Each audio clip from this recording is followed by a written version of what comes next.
Personal na binisita ni Pangulong Bongbong Marcos ang ground zero ng magnitude 6.9 na lindol sa Bugos City, Cebu. Para sa update, magbabalita live si Mobile Journal, Arles de los Santos. Arles, kumusta ang naging pagbisita ni PBBM? May marching order ba siyang ibinigay?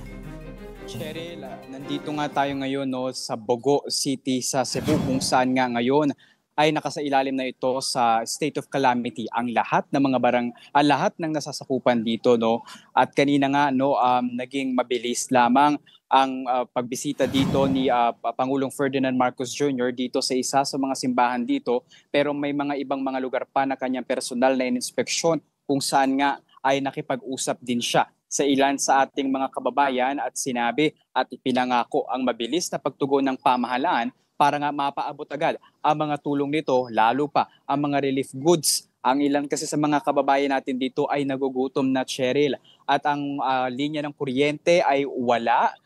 Wala rin mga pasok ang mga estudyante. Ang ilan sa mga pasilidad dito ay nakasarado dahil nga kasama ito sa mga naapektuhan at tumumba bunsod nga ng 6.9 magnitude na tumamang lindol. Cheryl, mula kagabi nang dumating nga tayo dito ay halos kaparehas pa rin ang sitwasyon.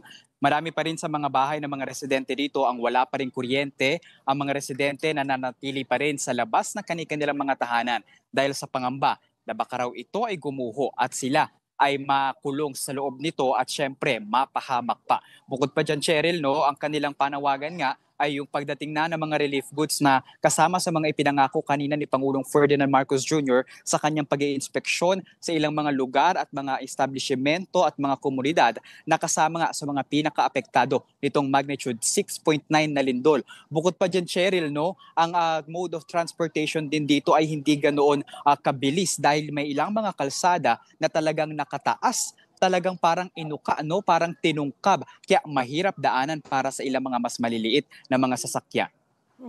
Kumusta yung mga kababayan natin dyan? Kasi ngayon lamang ay nakausap natin ang administrator ng Medellin. Karamihan sa kanilang mga residente ay open field na tutulog dyan sa Bugos City.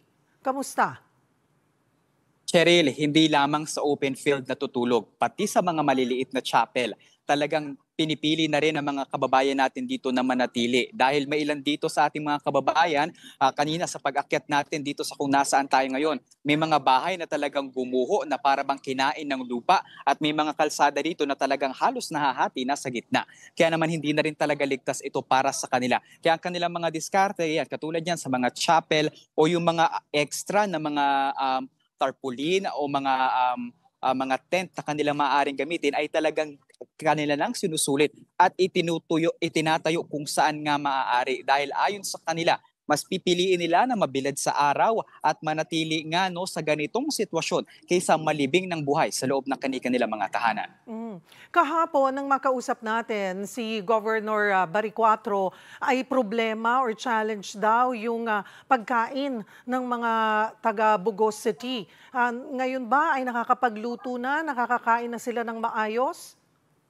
So far, Cheryl, ang ilan sa mga residente dito ay nakita natin na may mga nabili naman na kanilang mga gamit at mga pagkain para nga sa kanilang pananghalian. Pero marami pa din ang naghihintay ng mga relief goods at sa bawat truck nga na dumadaan na may dalang mga balot o mga supot na mga relief goods ay inaasahan nila na ito ay ibibigay sa kanila. Dahil hanggang sa ngayon, ang sabi nila ay mayroon naman daw inihahanda na at inihanda na ang lokal na pamahalaan nila rito. Pero may ilan pa rin na hindi pa rin nakakatanggap ng mga ito. At syempre dahil walang mga trabaho at ang ilang mga establishmento dito ay sarado, nananatiling hamon sa kanila pati ang pagkain.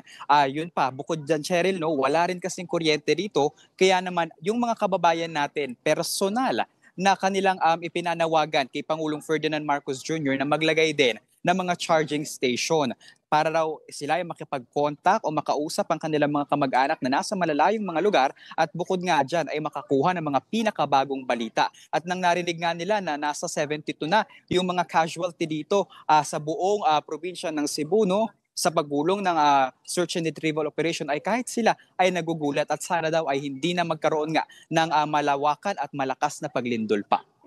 Patuloy pa rin ba ang pagsasagawa dyan sa Bogo City ng search and retrieval operations? So for Cheryl, nakikita natin ang ilan sa ating mga otoridad ay nananatili pa rin, no, sa kanilang mga operasyon.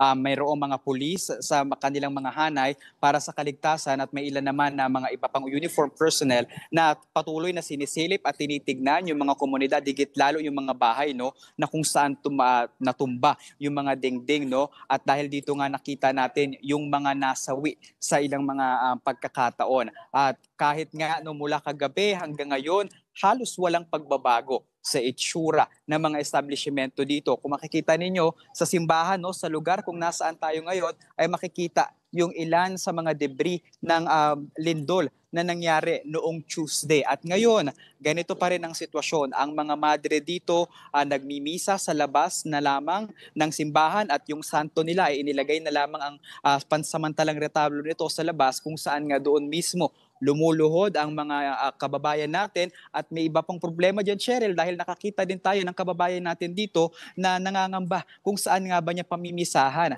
ang kanyang pumanaw na asawa para ito ay mailibing na. May mga kababayan ba tayo dyan na malapit ka na pwede nating makausap? Susubukan natin, Cheryl. Meron sana, Cheryl, kaso ito ay pasakay na, no, mayroong buntis na dumaan dito. Yung iba naman ay naglalakad at nandoon sa kabilang ibayo pa. So medyo it'll take us a little bit of time, pero maaari naman. Okay, dyan sa kinatatayuan mo ngayon, dyan ba yung lugar na pinuntahan ni Pangulong Bongbong Marcos? Nagkaroon din ba ng pagkakataon si Pangulong Marcos na makasalamuha, makausap man lang, kumustahin yung mga kababayan natin na naapektuhan dyan? Yes, Cheryl, isa kasi ito, no, sa mga lugar na nagkaroon nga ng pagbagsak ng ilang mga bahagi. Kagaya na lamang nito, no, iikot natin ng kaunti ang ating camera. Kung makikita ninyo, itong simbahan dito, no, wala na yung kanyang nasa gitna. Kasama yan sa mga bumagsak na bahagi dito sa simbahan na yan. Kaya hindi na rin mapasukan yan ng mga residente at ng mga mananampalataya, at sa labas na lamang sila nananalangin. Kaya sa pagbisita ni Pangulong Ferdinand Marcos Jr. kanina ay nagalak ang ating mga kababayan dahil pakiramdam nila ay nakikita sila. Dahil kasama din nito, no, ni PBBM ang DPWH Secretary na si Secretary Vince Dizon, sa DSWD Secretary, gayon din ang kanilang governor na si Pam Baricuatro. Alright, maraming salamat at mag-iingat kayo riyan. Mobile Journal, Arles de los Santos.